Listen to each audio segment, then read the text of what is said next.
Good evening दोस्तों, स्वागत है मेरे YouTube channel study material with Sony sir के अंदर। तो कैसे हैं आप सभी? आशा करता हूँ आप अच्छे होंगे। तो कल हमने जो महाराणा प्रताप की प्रश्नोत्तरी का अध्ययन किया था, उसी को आगे बढ़ाते हुए हम मेवाड़ की जो इतिहास है उससे संबंधित संपूर्ण प्रश्नोत्तरी का अध्ययन करेंगे, जो 1326 से लेकर 1949 तक 1326 से लेकर 1949 तक जो वहाँ पे अंतिम राजा हुए अनूप भूप सिंह, उन तक हम इनका अध्ययन करेंगे। निरंतर व क्रमबद्ध रूप से अध्ययन करेंगे। तो आज हम पहले भाग के अंदर चलते हैं, मेवाड़ के इतिहास से संबंधित। तो पहला क्वेश्चन है अपना आज का कि सिसोदिया वंश की स्थापना किसने की? तो सिसोदिया वंश की स्थापना किसने की थी? राणा हमीर के द्वारा सिसोदिया वंश की स्थापना की गई थी 1326 ईस्वी के अंदर। ठीक है, चलते हैं अगले क्वेश्चन की ओर। अपना अगला क्वेश्चन है, मेवाड़ का प्रथम उदारक किसे कहा जाता है? तो मेवाड़ का प्रथम उदारक किसे कहा जाता है? ये भी राणा हमीर को मेवाड़ का प्रथम उदारक कहा जाता है। चलते हैं आज के अगले क्वेश्चन की ओर। अपना अगला क्वेश्चन है, किस परिस्थिति हमीर को विषम घाटी का पंचानन कहा जाता है? बहुत ही इंपॉर्टेंट क्वेश्चन है एग्जाम की दृष्टि से कि किस परिस्थिति में हमीर को विषम घाटी का पंचानन कहा गया है। तो कीर्ति स्तंभ परिस्थिति है, उसके अंदर मेवाड़ को विषम घाटी का क्या कहा गया है? पंचानन कहा गया है। चलते हैं अगले क्वेश्चन की ओर। अपना अगला क्वेश्चन है, जय सिंह सूरी के किस ग्रंथ में हमीर के बारे में जानकारी प्राप्त होती है? बहुत ही इंपॉर्टेंट क्वेश्चन है कि जय सिंह सूरी का कौन सा ग्रंथ है जिसके अंदर हमें हमीर देव है, उनके हमीर है, उनके बारे में जानकारी मिलती है। तो हमीर मद मर्दाना के अंदर हमें उनकी संपूर्ण जानकारी प्राप्त होती है। तो चलते हैं अगले क्वेश्चन की ओर। अपना अगला क्वेश्चन है कि मेवाड़ के किस शासक के समय जावर उदयपुर के अंदर चांदी की खान प्राप्त हुई है? तो जावर उदयपुर के अंदर चांदी की खान किसने? महाराणा लख सिंह या लाखा के समय उदयपुर जावर के अंदर जो हमें चांदी की खान मिली है। और तो जो लाखा था उनका कार्यकाल कितने से कितना रहा? वो 1382 से लेकर 1421 तक उनका कार्यकाल रहा। चलते हैं अगले क्वेश्चन की ओर। अपना अगला क्वेश्चन आज का, मेवाड़ का विषम पितामह किसे कहा जाता है? बहुत ही इंपॉर्टेंट क्वेश्चन है। तो मेवाड़ का विषम पितामह किसे कहता है? राहुल चूड़ा को क्या कहा जाता है? मेवाड़ का विषम पितामह कहा जाता है। ठीक है, चलते हैं अगले क्वेश्चन के अंदर। इसको विषम पितामह क्यों कहा जाता है? तो इसको विषम पितामह क्यों जाता है कि लाखा उस समय क्या वृद्धावस्था के अंदर थे, और उनको चूड़ा के लिए उनका जो मारवाड़ का शासक था राव चूड़ा, उनकी पुत्री थी हंसाबाई। हंसाबाई का विवाह चूड़ा के साथ जो उनके भाई थे रणमल, वो क्या थे? विवाह का प्रस्ताव लेके आए थे। और उन्हीं के अनुसार जो राणा लाखा थे उसमें उनकी अवस्था वृद्धावस्था के थे, तो उन्होंने टोंट मार दिया कि हमारे लिए कौन लेके आए, जो विवाह का न्योता कौन लेके आए। तो उन्होंने जो चूड़ा था उन्होंने क्या कर दिया, जो लाखा को शादी का ऑफर दे दिया, और जो उन्होंने स्वीकार कर लिया था। और उन्होंने एक शर्त रखी कि जो हंसाबाई का पुत्र होगा वही क्या होगा? मेवाड़ का अगला शासक होगा। तो राव चूड़ा ने क्या किया? तो उन्होंने विषम प्रतिज्ञा ली कि जो हंसाबाई का अपने पिता की खुशी के लिए यही प्रतिज्ञा ली कि जो हंसाबाई का पुत्र होगा वही क्या होगा? मेवाड़ का अगला शासक होगा। तो अगला मेवाड़ का शासक मोकल, जो हंसाबाई का पुत्र हुआ, वही क्या हुआ? मेवाड़ का शासक बना उसी प्रतिज्ञा के अनुसार। तो इसे क्या कहा गया? मेवाड़ का विषम पितामह कहा गया राव चूड़ा को। चलते हैं अगले क्वेश्चन की ओर। अपना अगला क्वेश्चन है, चित्तौड़ के किस शासक ने चित्तौड़गढ़ दुर्ग में समदेश्वर मंदिर का निर्माण करवाया तथा एकलिंगी मंदिर का पुनरुद्धार करवाया? बहुत ही इंपॉर्टेंट क्वेश्चन है ये। तो ये किसने करवाया? ये मोकल थे। उन्होंने मेवाड़ के समदेश्वर मंदिर का निर्माण करवाया व एकलिंगी मंदिर का क्या करवाया? पुनरुद्धार करवाया। चलते हैं अगले क्वेश्चन। तो अगला क्वेश्चन अपना, मोकल की संरक्षिका किसे कहा जाता है? बहुत ही इंपॉर्टेंट क्वेश्चन है कि जो मोकल है उनके संरक्षिका किसे कहा जाता है? तो हंसाबाई को क्या कहा जाता है? मोकल की संरक्षिका कहा जाता है, जो उनकी माँ थी। और जो इनका संरक्षक था, ये तो संरक्षिका थी, और इनका संरक्षक था वो कौन था? चूड़ा इनका लाखा का पुत्र था चूड़ा, वो इनका मोकल इसका जो सौतेला भाई था उनका क्या बना? ये संरक्षक बना। जो चूड़ा क्या हुआ बाद में, कुछ दिन बाद में जो हंसाबाई था उनके मन में कुछ जो डाउट हो गया था कि ये मेवाड़ को, ये जो मेवाड़ का साम्राज्य था राव चूड़ा, उसको हड़प लेगा। तो उसको क्या कहा था? तो मेवाड़ साम्राज्य से उनको बाहर निकाल दिया गया। उसको मांडू, जो चूड़ा थे वहाँ से निकल कर कहाँ चले गए? मांडू गुजरात चले गए वहाँ से निकल कर। और इसके अंदर चलते हैं अगले क्वेश्चन की ओर। अपना अगला क्वेश्चन है, मोकल की हत्या किसके द्वारा की गई? तो मोकल की हत्या किसके द्वारा की गई थी? चाचा व मेरा के द्वारा मोकल की हत्या की गई। चलते हैं अगले क्वेश्चन। और इसके बाद द्वारा जो चाचा और मेरा की तब हत्या कर दी गई थी, तो जो चाचा और मेरा ने कहाँ जाके शरण लिया? तो शरण कहाँ पे लिया? तो चाचा और मेरा ने जब मोकल की हत्या कर दी तो उन्होंने मालवा का शासक था एक सुल्तान मोहम्मद खिलजी प्रथम, सुल्तान मोहम्मद खिलजी प्रथम, वहाँ जाकर चाचा और मेरा ने मोकल की हत्या करने के बाद शरण ली थी। ठीक है, चलते हैं अगले क्वेश्चन की ओर। अपना अगला क्वेश्चन है, महाराणा कुंभा कितनी उम्र में मेवाड़ की गद्दी पर बैठे? तो महाराणा कुंभा मात्र 10 साल की उम्र के अंदर मेवाड़ की गद्दी पर बैठे थे। और जो महाराणा कुंभा का कार्यकाल कितना रहा था? 1433 से लेकर 1468 तक क्या रहा था? मेवाड़ का कार्यकाल, मेवाड़ के अंदर महाराणा कुंभा का कार्यकाल रहा था। और 1433 के अंदर वो क्या थे? मात्र 10 साल की उम्र में गद्दी पर बैठे थे। और जो महाराणा कुंभा थी, उनकी माता का नाम क्या था? उनकी माता का नाम था सौभाग्य देवी। और उनके जो पिता थे, पिता कौन थे? महाराणा मोकल उनके पिता का नाम था। ठीक है, उनकी माता का नाम तो सौभाग्य देवी और उनके पिता का नाम मोकल। चलते हैं अगले क्वेश्चन की ओर। अपना अगला क्वेश्चन है, 1437 ईस्वी में महाराणा कुंभा ने सारंगपुर युद्ध में मालवा के किस शासक को हराया? बहुत ही इंपॉर्टेंट क्वेश्चन है। ये जो सारंगपुर का युद्ध हुआ 1437 के अंदर, वहाँ के जो शासक थे मालवा के, वो किस शासक को महाराणा कुंभा के द्वारा हराया गया?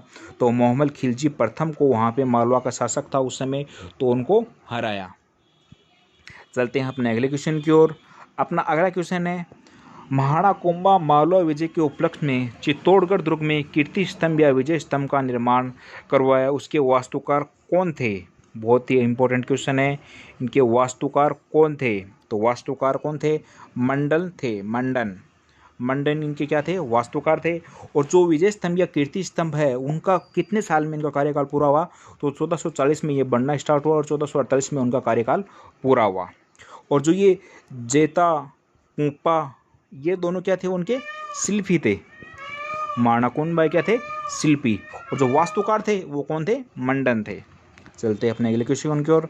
अपना अगला क्वेश्चन है, विजय स्तंभ या कीर्ति स्तंभ, इनमें से अन्य नाम कौन सा नहीं है? विजय स्तंभ या कीर्ति स्तंभ का अन्य नाम कौन सा नहीं है? उनको किस नाम से जाना जाता है? उनका अन्य नाम कौन सा है, उनको कौन सा नहीं है? तो इन्हें विक्ट्री टावर या विष्णु ध्वज के नाम से भी जाना जाता है, ये भी सही है। जय स्तंभ के नाम से भी उनको जाना जाता है, ये भी सही है। भारतीय मूर्तिकला का विश्वकोश कहा जाता है, ये तो बहुत ज़्यादा इंपॉर्टेंट है, याद रखने योग्य है।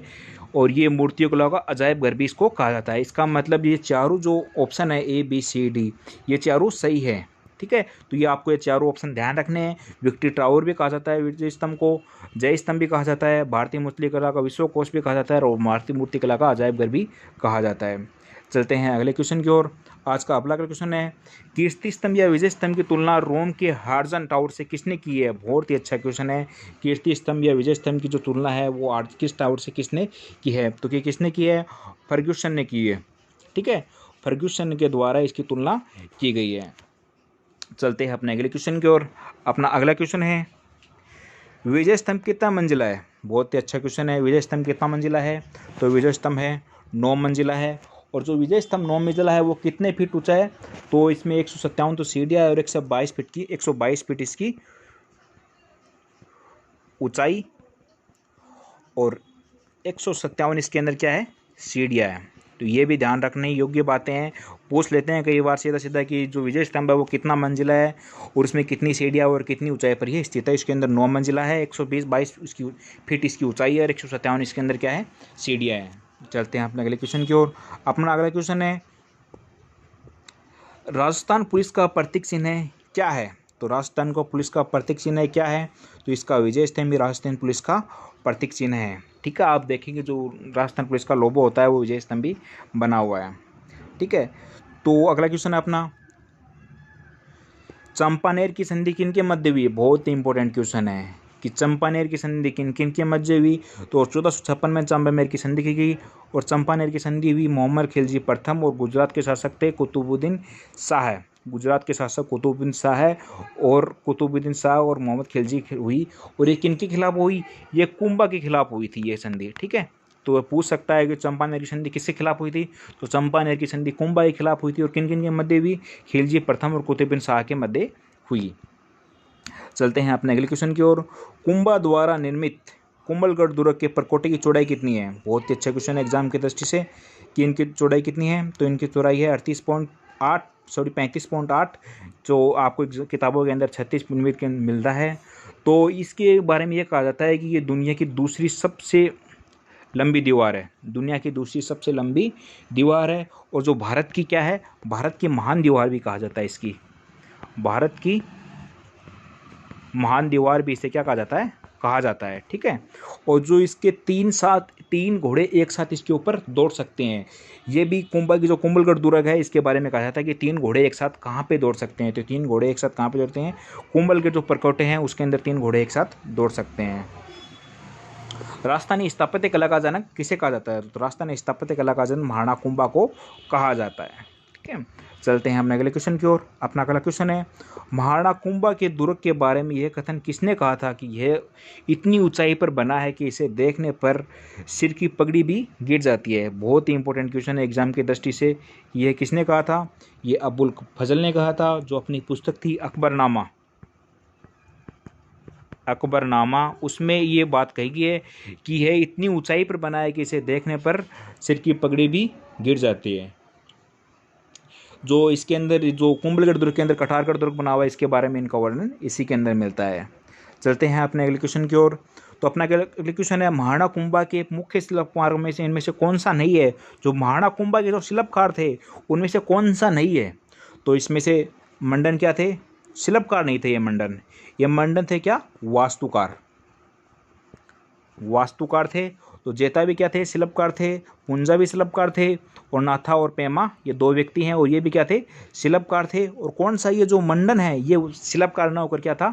वास्तुकार था। इसका आंसर हो जाएगा 1। चलते हैं अगले क्वेश्चन की ओर।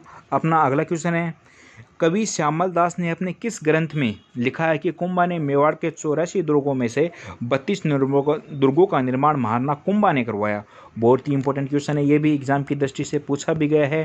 तो और ये एक इंपॉर्टेंट इसके अंदर और भी बनता है क्वेश्चन, तो श्यामल दास कहाँ के थे? तो इस बात का ध्यान रखना है, श्यामल दास कहाँ के थे? राजस्थान के जिले के भीलवाड़ा के वे निवासी थे, ठीक है। और ये बात किसके अंदर कही है उन्होंने वीर विनोद नामक अपने जो ग्रंथ था उनके अंदर ये बात कही है। चलते हैं अगले क्वेश्चन की ओर। अपना अगला क्वेश्चन है, महाराणा कुंभा ने सिरोही में किस दुर्ग का निर्माण करवाया? बहुत ही इंपॉर्टेंट क्वेश्चन है ये। तो महाराणा कुंभा ने सिरोही में किस दुर्ग का निर्माण करवाया? असलगढ़ दुर्ग का भी निर्माण करवाया था और बसंती दुर्ग का भी वसंती दुर्ग का भी निर्माण करवाया था, ठीक है। तो ए और ब उसके आंसर दोनों सही है। दोनों का निर्माण सिरोही के अंदर करवाया था महाराणा कुंभा के द्वारा। चलते हैं अगले क्वेश्चन की ओर। महाराणा कुंभा के संगीत के गुरु कौन थे? बहुत इंपॉर्टेंट है कि महाराणा कुंभा थे वो संगीत तो क्या थे, बहुत ज़्यादा प्रिय करते थे। तो उन्होंने संगीत के गुरु कौन थे? तो सारंग व्यास उनके संगीत के गुरु थे। चलते हैं अपने अगले क्वेश्चन की ओर। अपना अगला क्वेश्चन है, महाराणा कुंभा द्वारा रचित ग्रंथ कौन सा नहीं है? ये भी बहुत इंपॉर्टेंट क्वेश्चन है, एग्जाम में पूछा जा चुका है। 2nd ग्रेड के अंदर यह प्रश्न पूछा भी गया था। तो महाराणा कुंभा द्वारा रचित कौन सा ग्रंथ नहीं है? तो सूट प्रबंधन ये भी है, रसिक पीरिया ये भी है, संगीत राज यही भी है, और संगीत मीमांसा ये भी है, और नृत्य रतन कोश ये भी सही है। इसके चारों आंसर सही हैं। आप इसको कंठस्थ कर लो, एग्जाम की दृष्टि से वेरी इंपॉर्टेंट है। एग्जाम में पूछा भी जा सकता है कि महाराणा कुंभा द्वारा रचित ग्रंथ कौन से है? तो महाराणा कुंभा द्वारा सूट प्रबंधक है, रसिक पीरियक है, संगीत राज भी है, और संगीत मीमांसा और नृत्य रतन कोश, ये चारों उनके क्या है? प्रश्न है। वागीश्वरी की उपाधि किसे प्राप्त थी? ठीक है, वागीश्वरी की उपाधि किसे प्राप्त थी? तो महाराणा जो कुंभा थी उनकी बेटी थी रमाबाई, जो संगीत में बहुत ज़्यादा विपूर्ण थी, तो उनको क्या कहा गया? वागीश्वरी की उपाधि प्राप्त थी। तो रमाबाई को क्या थी? वागीश्वरी की उपाधि प्राप्त थी। चलते हैं अपने अगले क्वेश्चन की ओर। अपना अगला क्वेश्चन है, चित्तौड़ दुर्ग में संघार चौरी का निर्माण किसने करवाया? बहुत ही इंपॉर्टेंट क्वेश्चन है एग्जाम की दृष्टि से कि चित्तौड़गढ़ के अंदर जो संघार चौरी है उनका निर्माण किसने करवाया? तो संघार चौरी का निर्माण महाराणा कुंभा के द्वारा करवाया गया है। इसके अलावा नौकोठा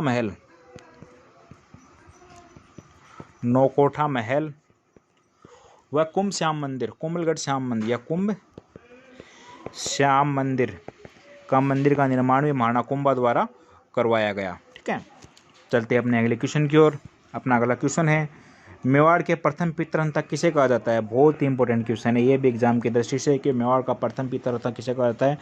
तो उदा को मेवाड़ का प्रथम पितृहंता कहा जाता है, जिन्होंने मामादेव कुंड के पास अपने पिता महाराणा कुंभा की हत्या कर दी थी 1468 के अंदर। इस वेरी वेरी इंपॉर्टेंट है ये भी कि जो मेवाड़ का प्रथम पितृहंता किसे कहा जाता है? उदा को मेवाड़ का प्रथम पितृहंता कहा जाता है। महाराणा कुंभा को किस वाद्य यंत्र को बजाने में निपुण थे? जो महाराणा कुंभा थे वो किस वाद्य यंत्र को बजाने में निपुण थे? तो वीणा को बजाने, वीणा वादक था, उनको बजाने वो क्या थे? निपुण थे। ठीक है। इसके अलावा महाराणा कुंभा की जो जानकारी है उसके वो जो रह गई थी वो आपको मैं अलग से बताता हूँ। जो महाराणा कुंभा की उपाधियाँ, तो महाराणा कुंभा की उपाधियाँ कौन सी थी? तो महाराणा कुंभा की जो उपाधियाँ हैं वो आपको बता देता हूँ मैं। तो एक तो है हिंदू सुराणा, हिंदू सुराणा, हिंदू सुराणा, सेल गुरु, सेल गुरु, हाल गुरु, सेल गुरु, हाल गुरु, अभिनव भट्टाचार्य, अभिनव भट्टाचार्य। जो अभिनव भट्टाचार्य है ये वेरी वेरी इंपॉर्टेंट है एग्जाम की दृष्टि से, क्योंकि अभिनव भट्टाचार्य महाराणा कुंभा को संगीत के क्षेत्र में उपलब्धि के कारण अभिनव भट्टाचार्य की उपाधि उनको प्राप्त हुई थी। और इसके अलावा जो और उपाधियां हैं जैसे सेल गुरु है, अभिनव भट्टाचार्य है, राजगुरु है, दान गुरु है। दान गुरु उनको क्या जाता गया था? दान करने के कारण उनको क्या कहा गया? दान गुरु कहा गया। सेल गुरु जो प्रचाप, चाप गुरु, चाप गुरु जो जंगली एरिया थे उनके अंदर जो चप्पा छान मारकर जो उनको द्वारा जो उनकी विपक्ष की जो सेना थी उनको हराने के लिए उनको ये गुरु उपाधि दी गई। महाराजाधिराज,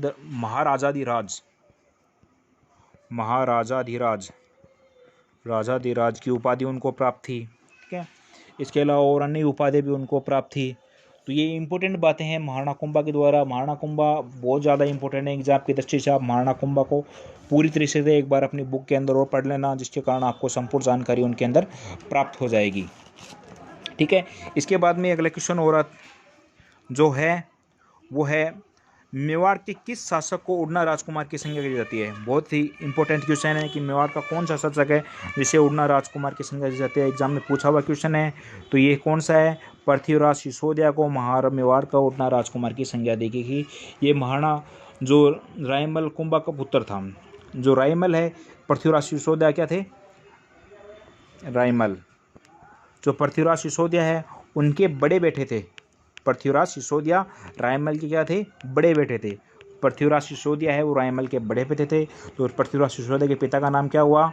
रायमल। चलते हैं अब अगले क्वेश्चन की ओर। अपना अगला क्वेश्चन है पृथ्वीराज सिसोदिया कुंभल में कितने खंभों की छतरी बनी हुई है? बहुत ही इंपॉर्टेंट क्वेश्चन है ये भी। जो महाराणा जो पृथ्वीराज सिसोदिया थे जिन्हें उड़ना राजकुमार के नाम से भी जाना जाता है, उनकी कुंभल गुरुद्वारे में कितने खंभों की छतरी बनी हुई है? तो 12 खंभों की छतरी उनके अंदर बनी हुई है। इसके अलावा जो पृथ्वीराज सिसोदिया है वो जो जयमल सांगा ने अपने भाइयों को बचाकर अजमेर के करमचंद पवार के नामक डकैत यहाँ पर श्रीनगर अजमेर के जंगलों में यहाँ पे रहा था। जो महाराणा सांगा था तो वहाँ पे क्या हुआ था? जो पृथ्वीराज सिसोदिया थे उनके भाई थे उनको आपस में बनती नहीं थी। और जयमल जो मेवाड़ के जयमल थे उनको बीच में जयमल और रामर दोनों भाइयों के बीच में लड़ाई हो गई थी, जिसे सांगा ने अपने भाइयों को बचाकर कहाँ पे लेके गया? तो सांगा अपने भाइयों को बचाकर करमचंद पवार के क्या ले गया था? घर पे ले गया था। ठीक है।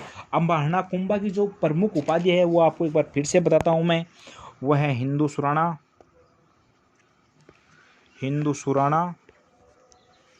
ठीक है। अभिनव भट्टाचार्य, अभिनव भट्टाचार्य। ये संगीत के क्षेत्र के अंदर दी गई थी। वेरी वेरी इंपॉर्टेंट है ये। तो संगीत के क्षेत्र के अंदर अभिनव भट्टाचार्य ये दी गई थी। हाल गुरु भी कहा जाता है इन्हें।